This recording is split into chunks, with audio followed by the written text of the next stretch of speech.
اعوذ باللہ من الشیطان اللعین الرجیم، بسم اللہ الرحمن الرحیم۔ السلام علیکم ورحمۃ اللہ وبرکاتہ۔ سامعین محترم، آپ نے ایک حدیث، مشہور ترین حدیث جو ہے اللہ کے رسول کی، سنی ہوگی یا پڑھی ہوگی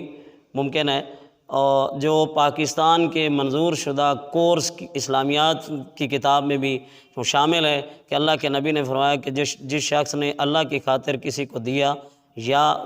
اللہ کی خاطر رک گیا، اللہ کی خاطر جس سے محبت کی یا کسی سے بغض رکھا تو وہ اللہ کی خاطر۔ تو یہ حدیث کی تشریح ہمیں کہاں سے ملتی ہے؟ تو آئیے ذرا تاریخ کے میدان میں تاریخ کے پس منظر میں چلتے ہیں۔ تو ایک جنگ ہوئی ہے اسلام میں، جنگ خندق کے نام سے، کہ ایک کافر جو خندق کو کراس کر کے میدان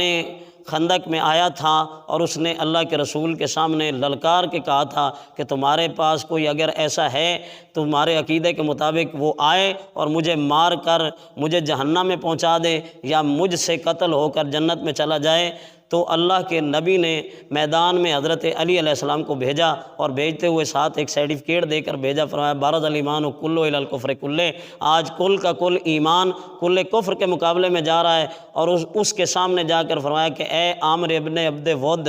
تجھے میری طرف سے یہ پیغام ہے کہ کلمہ اسلام قبول کر لے، اسلام لیا، تمہارے اور ہمارے درمیان جو لڑائی ہے وہ ختم ہو جائے گی۔ وہ کہتا ہے میں اس دین پہ نہیں آؤں گا۔ تو مولا امیر المومنین نے اس کو فرمایا کہ پیچھے ہٹ جا، واپس چلا جا۔ جب اس نے یہ بات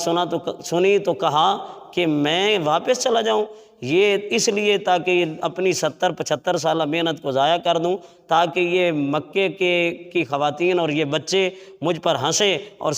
باقیہ ساری زندگی میرا مذاق بناتے رہیں۔ تو مولا نے فرمایا اچھا پھر ادھر اتنا بہادر ہو تو پھر نیچے اترو، گھوڑے سے زمین پر آؤ، چونکہ میں پیدل ہوں۔ اور وہ اترا اور مولا کے سامنے ایک ہی وار سے اپنے گھوڑے کی ٹانگوں کو کاٹ دیا تلوار کے وار سے، اور پھر مولا امیر المومنین کی طرف جو ہے وہ حملہ آور ہوا، اور مولا نے اس کے حملے کو روکا، اور اس پر علی علیہ السلام نے حملہ کیا، اور اس کی تلوار سے پہلے اپنی تلوار سے اس کی ٹانگوں کو کاٹا، اور پھر یہ گرا اور علی اس کے سینے پہ سوار ہوئے۔ اس بدبخت نے علی کے چہرے پر گستاخی کی تو مولا علی نے تلوار بھی چھوڑ دی، اور علی علیہ السلام اس کے سینے سے اتر گئے۔ غصہ آیا تھا مولا کو، چند قدم چلے اور پھر واپس آئے۔ جب غصہ ٹھنڈا ہو گیا تو اس ملعون نے خود سوال کیا کہ اے علی، آپ مجھے موقع پا کر مار دیتے کہ میں نے آپ کے ساتھ گستاخی کی۔ تو مولا نے فرمایا کہ جس خدا کو میں مانتا ہوں میں اس کو خوش کرنے کے لیے یہ لڑ رہا تھا۔ میں محبت بھی کرتا ہوں تو اس اللہ کی خاطر،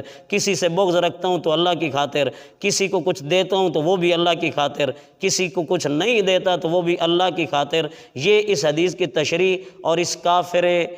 ابدی کا سر کاٹا، اور علی علیہ السلام جب سر لے کر چلے تو اس میدان خندق میں تاریخ کی کتابوں کا مطالعہ کیا جائے تو وہاں منظر کشی یہ نظر آتی ہے کہ علی اس کے سر کو لے کر چلے، ایک ہاتھ میں کل کفر کا سر تھا اور ایک ہاتھ میں خون آلود تلوار، اور علی اس انداز سے چل رہے تھے۔ تو اللہ کے نبی نے علی کی طرف دیکھ کر دو جملے ارشاد فرمائے کہ علی جس انداز سے آج زمین پہ چل رہے ہیں اللہ کو پسند ہے، اور فرمایا کہ علی کے آج کے دن کی ضرب جو ہے وہ ثقلین کی عبادت سے افضل ہے۔ دعا ہے پروردگار عالم کی بارگاہ میں کہ ہمیں خداوند متعال یہ توفیق دے اپنے مولا کی طرح، جس طرح انہوں نے حدیث